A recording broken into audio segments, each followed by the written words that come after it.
Grace tabernacle apostolic search. உள்ளான மனிதன் புதிய நாளுக்குள் அனுதின தியானம். செவ்வாய்க்கிழமை, மார்கழி மாதம் 8ஆம் திகதி 2020ஆம் ஆண்டு. இன்றைய தியான தலைப்பு, நீ கைவிடப்படுவதில்லை. இன்றைய தியான வசனம் மாற்கு 5ஆம் அதிகாரம் 34ஆம் வசனம்.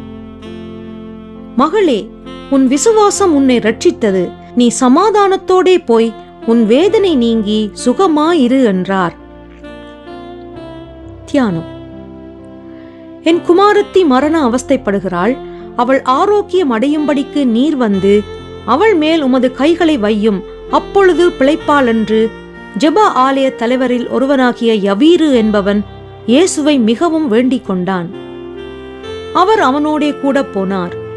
திரளான ஜனங்கள் அவருக்கு பின் சென்று அவரை நெருக்கினார்கள். அப்பொழுது 12 வருஷமாய் பெரும்பாடுள்ள ஒரு ஸ்திரீ அநேக வைத்தியர்களால் மிகவும் வருத்தப்பட்டு தனக்கு உண்டானவைகளை எல்லாம் செலவழித்தும் சற்றாகிலும் குணமடையாமல் அதிக வருத்தப்படுகிற பொழுது இயேசுவை குறித்து கேள்விப்பட்டு, நான் அவருடைய வஸ்திரத்தையாகிலும் தொட்டால் சொஸ்தமாவேன் என்று சொல்லி ஜனக்கூட்டத்துக்குள்ளே அவருக்கு பின்னாக வந்து அவருடைய வஸ்திரத்தை தொட்டாள். உடனே அவளுடைய உதரத்தின் ஊறல் நின்று போயிற்று. தான் அந்த வேதனை நீங்கி ஆரோக்கியம் அடைந்ததை அவள் தன் சரீரத்தில் உணர்ந்தாள்.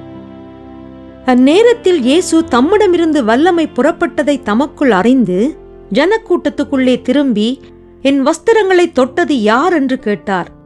திரளான ஜனங்கள் இயேசுவை நெருக்கிக் கொண்டிருந்த போதும் அந்த ஸ்திரீயை அவர் பாராமுகமாக விட்டுவிடவில்லை. அவள் யார் என்று அறிந்து அவளை நோக்கி, மகளே, உன் விசுவாசம் உன்னை ரட்சித்தது. நீ சமாதானத்தோடே போய் உன் வேதனை நீங்கி சுகமாயிரு என்றார். பிரியமானவர்களே, எத்தனை கோடி ஜனங்கள் இந்த உலகிலே இருந்தாலும் எங்கள் மீட்பராகிய இயேசு எங்கள் ஒவ்வொருவரையும் தனிப்பட அறிய விரும்புகின்றார். ஒருவேளை இந்த உலகத்தில் உள்ளவர்கள் தகுதி அடிப்படையில் பலரை புறக்கணிக்கலாம், இனி விடுதலை இல்லை என்று கைவிட்டு விடலாம். ஆனால் அன்புள்ள தெய்வமாகிய இயேசுவின் ஆளுகையில் ஆகாதவன் அல்லது ஆகாதவள் என்று எவரையும் அவர் தள்ளி விடுபவர் அல்லர்.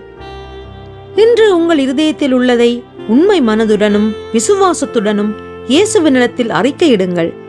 அவர் உங்களை ஆதரித்து மன ஆறுதலை தந்து வழிநடத்தி செல்வார். தேவ சமாதானம் உங்கள் இருதயங்களை ஆளக் கடவது. ஜெபம் செய்வோம். எங்களை நேசிக்கின்ற தேவனே, நீரொருவரே என் நிலையை அறிந்தவர். என் இருதயத்தின் வேண்டுதல்களை உம்மிடம் தெரியப்படுத்துகின்றேன். நீர் என்னை ஆட்கொண்டு நடத்தியருளும். இரட்சகர் இயேசு வழியாக ஜெபிக்கின்றேன். ஆமேன். மாலை வாசகம். உபாகமம் 31ஆம் அதிகாரம் 6ஆம் வசனம்.